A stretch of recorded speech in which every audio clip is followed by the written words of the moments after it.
గౌరవనీయులైన ఎన్‌జీఓ మిత్రులకు ఒక వాట్సాప్ కాల్‌లో ఒక ఎన్‌జీఓ గారు ఎవరు పెట్టారో ఆ మిత్రుడు పెట్టినటువంటి అవినీతి మీద చాలా బ్రహ్మాండంగా ఉంది.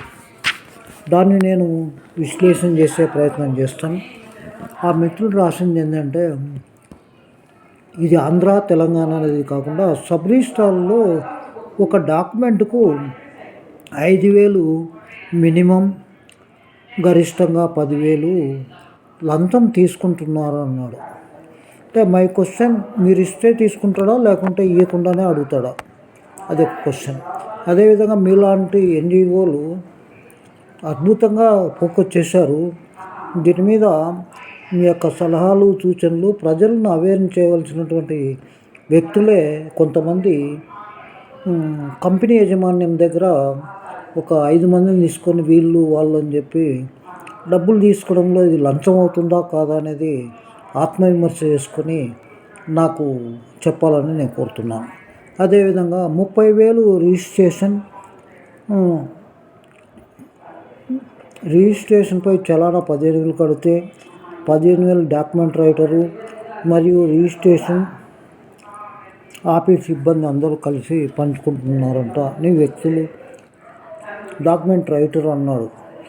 డాక్యుమెంట్ రైటర్ కాదు, మీరు చేయవలసిన పని, మీరు 30,000 15,000 చలానా వస్తే డాక్యుమెంట్ ఎవిడెన్స్ చూపించి ఏసీబీకి కంప్లైంట్ ఇవ్వాలి. అప్పుడే ఎన్‌జీఓలు అంటారు. ఎన్‌జీఓ అంటే ప్రజల కోసము, ప్రజల బాగోగుల కోసం, ప్రజల అన్యాయాన్ని ఎదిరించలేరు కాబట్టి స్వచ్ఛందంగా పనిచేసే ఎన్‌జీఓ అని పేరు పెట్టుకుంటాం. ఆ ఎన్‌జీఓలో దీనిని మీరు వ్యతిరేకిస్తూ అవేర్నెస్ చేయాల్సిన ధర్మం మీ దగ్గర ఉంది. సబ్ రిజిస్ట్రార్ దగ్గర థర్డ్ పార్టీ ప్రవేశం ఉండదని, అదేవిధంగా లంచం ఇవ్వాలని రూలు లేదని, థర్డ్ పార్టీ రాకూడదని ఇదంతా ఉంటుంది.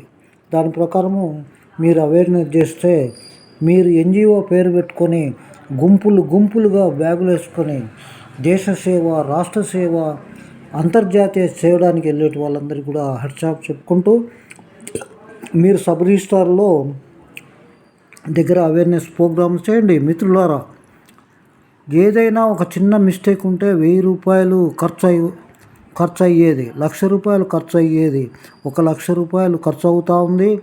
ఇది సబ్ రిజిస్ట్రార్ గురించి చెప్తున్నారు.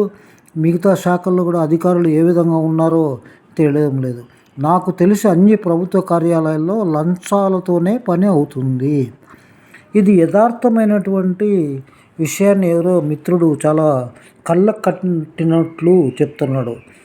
కేవలం ప్రభుత్వ అధికారులు, పబ్లిక్ సర్వెంట్స్ గురించే చెప్పాడు. ప్రజలు లంచం తీసుకొని ఓటు వేసేదాని గురించి కూడా చెప్తే బాగుంటుంది. అలాంటి అవేర్నెస్ చేయండి. ఓటుకు 500, 1000, 200 విరాళాలు, మేము తోపులమని, మేమే దైవాంశ సంభూతులమని, మేము అన్న మనుషులమని, ఈ మనుషులమని డబ్బులు వసూలు చేస్తే వాళ్ళు ఎక్కడి నుంచి తెస్తారు? వాళ్ళు మన దగ్గర నుంచి తీసుకున్నదే లంచాలు వాళ్ళ రూపంలో వాళ్ళు ఇస్తారు. దాన్ని కూడా అవేర్నెస్ చేయమని కోరుతున్నాం. కార్యాలయంలో లంచాలతోనే పని అవుతుంది. కరెక్ట్. లంచం ఇవ్వద్దు. 2004లో కాస్ట్ ఇన్కమ్ సర్టిఫికేట్కు పోతే 500 లంచం తీసుకొని ఇచ్చారు.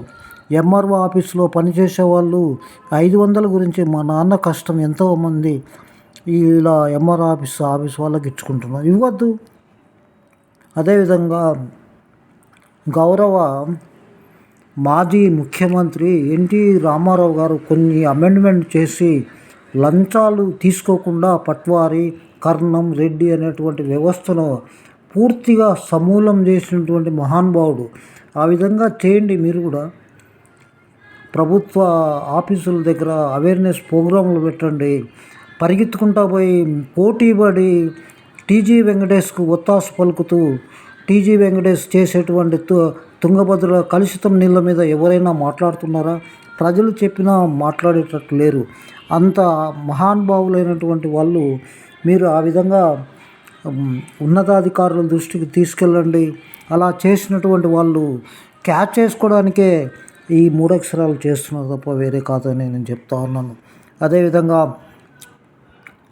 ఎంఆర్ఓ ఆఫీస్లో పనిచేసే సిబ్బంది చేతిలో పెట్టను.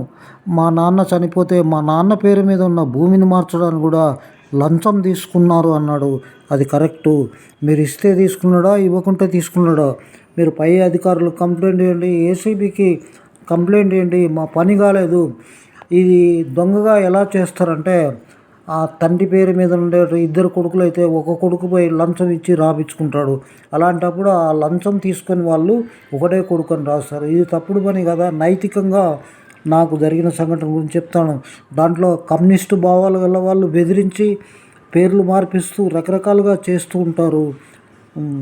డెమోక్రసీ కంట్రీలో మీ ఈ గొప్పగా రాసినటువంటి వాళ్ళు చాలా విషయాలు చాలా అద్భుతంగా రాశారు.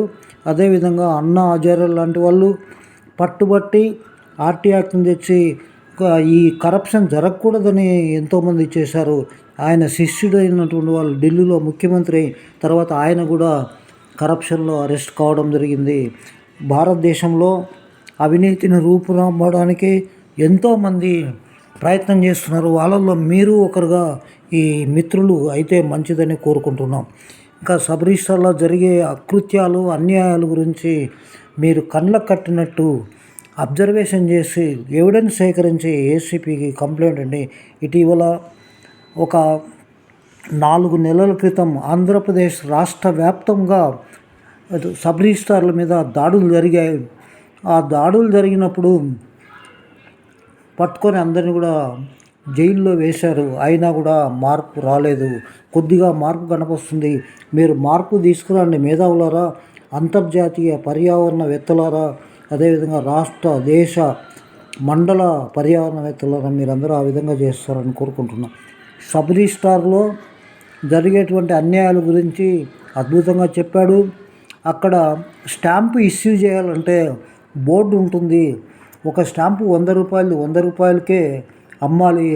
వాళ్ళు 100 రూపాయలకి అమ్ముతారు. బయట డాక్యుమెంట్ రైటరు 130 రూపాయలు తీసుకుంటాడు. దాని గురించి ఎవరైనా ప్రశ్నించారా?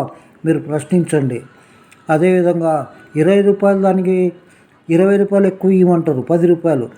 అది ఏంటంటే వీళ్ళు డాక్యుమెంట్ రైటర్లు లేదా స్టాంపు వైండర్లు వాళ్ళకు లంచం ఇచ్చి తెచ్చుకుంటారు. దీన్ని వాళ్ళు లంచం ఇవ్వకపోతే ఇవ్వరు. కాబట్టి ప్రజల డబ్బులు మన దగ్గరనే వసూలు చేసి లంచం రూపంలో ఇస్తున్నారు. దీని మీద ఏ మహానుభావుడు కూడా ఫైట్ చేయడు. ఒకటి మీద ఒకడు చెప్పుకోవడం తప్ప ప్రజల కోసము ప్రజల యొక్క డబ్బులను అన్యాయంగా వీళ్ళు గుంజుకొని డాక్యుమెంట్ రైటర్లు కానీ ఇంకొకరు కానీ మళ్ళీ లంచం రూపంలో అలా పోతున్నాయి. దీని మీద అధ్యయనం చేసి ఎవిడెన్స్ చూపించి ఏసీబీకి కంప్లైంట్ చేయండి. అక్కడ బోర్డు పెట్టండి. గతంలో తెలంగాణ సబ్ రిజిస్టార్లో ఒక బోర్డు ఉండేది. There is no responsibility for sub registrar, only responsibility buyer and seller. అంటే అమ్మేవాడు కొనేవాడే బాధ్యులు అని. తప్పు డాక్యుమెంట్లు ఉన్నా ఏది ఉన్నా సరే మాకు సంబంధం లేదు, మీరే చూసుకోవాలా. అలాంటిది ప్రజాపాలన ప్రభుత్వము రేవంత్ రెడ్డి ఆధ్వర్యంలో ఒక కమిటీని వేసి సబ్ రిజిస్టారే బాధ్యుడు. ఆ యొక్క లింకు డాక్యుమెంట్లు ఈసీలు కరెక్ట్ లేకుంటే సబ్ రిజిస్టారే బాధ్యుడు అని చెప్పి బాధ్యతను గుర్తు చేస్తూ ఈ దొంగ రిజిస్ట్రేషన్లు, దొంగ పనులు, చెరువులు, కుంటలు, భూదాన్ భూములు, అదేవిధంగా ఒకని భూములు ఒకడు రిజిస్టర్ కాకుండా అడ్డుకట్ట వేసింది ప్రజాప్రభుత్వం తెలంగాణలో. అదేవిధంగా ఆంధ్రలో కూడా ఆ విధంగా చేస్తున్నారు. ఒకప్పుడు రకరకాలుగా ఎవని భూమిని ఎవడైనా రాపించేవాళ్ళు. ఇప్పుడు కొంత అడ్డుకట్ట వేయడం జరిగింది. ఆన్లైన్ సిస్టమ్ పెట్టి ఆఫ్లైన్ సిస్టమ్ పెట్టి ఈ ప్రభుత్వాలు ప్రజలను పీల్చుకొని తింటున్నారు. వాళ్ళు ప్రజాపాలన అంటూ ఊర్లలోకి వచ్చి భూములు కొలవడం, ఆ తర్వాత దాంట్లో రికార్డులను సరిచేయడానికి కానీ లంచాలు తగ్గలేదనే విషయం మనందరికీ తెలుసు. కానీ మనమే లంచం ఇచ్చి పని చేయించుకుంటున్నాం. కాబట్టి ఎన్జిఓలే లంచాలు అడిగితే లంచం అనగానే డొనేషన్ అంటారు. ఇవన్నీ కూడా ప్రజలకు అన్నా హజారేలాగా మీరందరూ పనిచేస్తారని, ముఖ్యంగా మేధావులు అని చెప్పుకున్నటువంటి ప్రపంచ పర్యావరణవేత్తలు అన్నా హజారేలాగా పనిచేస్తున్నారు. దుబాయ్, కువైట్ ఇక్కడ యుద్ధాన్ని కూడా ఆపే శక్తి ప్రపంచ పర్యావరణవేత్తలకు ఉంది. ఆ విధంగా పనిచేస్తారని వాళ్ళందరూ కూడా అవినీతి మీద దేశవ్యాప్తంగా అన్నాచారాలుగా పనిచేస్తారని కోరుకుంటూ నేను ఈ వీడియో చేస్తున్నాను. ఈ యొక్క మండల ఆఫీసులో కానీ, తహసీల్దార్ ఆఫీసులో కానీ, జిహెచ్ఎంసీలో కానీ రకరకాలైనటువంటి లంచాల మీద పోరాటం చేయాలని, అదేవిధంగా ఈ యొక్క వాళ్ళకే ఒత్తాలు పలికేటువంటి జర్నలిస్టులు ముసుగులో వీళ్ళు ఏం చేస్తున్నారు అనేది మీకు విడమర్చి తర్వాత వీడియో చేస్తాం. దీన్ని దృష్టిలో పెట్టుకుని ఎవ్వరికి కూడా లంచం మీద అవేర్నెస్ చేసి ఏ ఒక్కడైనా ఎన్జిఓ అనేటువంటి వాడు చేయండి. అంతేగాని పారిశ్రామికవేత్తలను బెదిరించి మాకు సీఎం తెలుసు, లేకపోతే మినిస్టర్ తెలుసు, ఎమ్మెల్యే తెలుసు అని చెప్పడం కాదు. ఎమ్మెల్యే కంటే, మినిస్టర్ల కంటే, హోమ్ మినిస్టర్ కంటే గొప్పవాళ్ళు మీరంతా. ప్రజలకు సేవ చేయమని కోరుకుంటూ ఇంతటితో విరమిస్తున్నాను. నమస్తే. Thank you very much.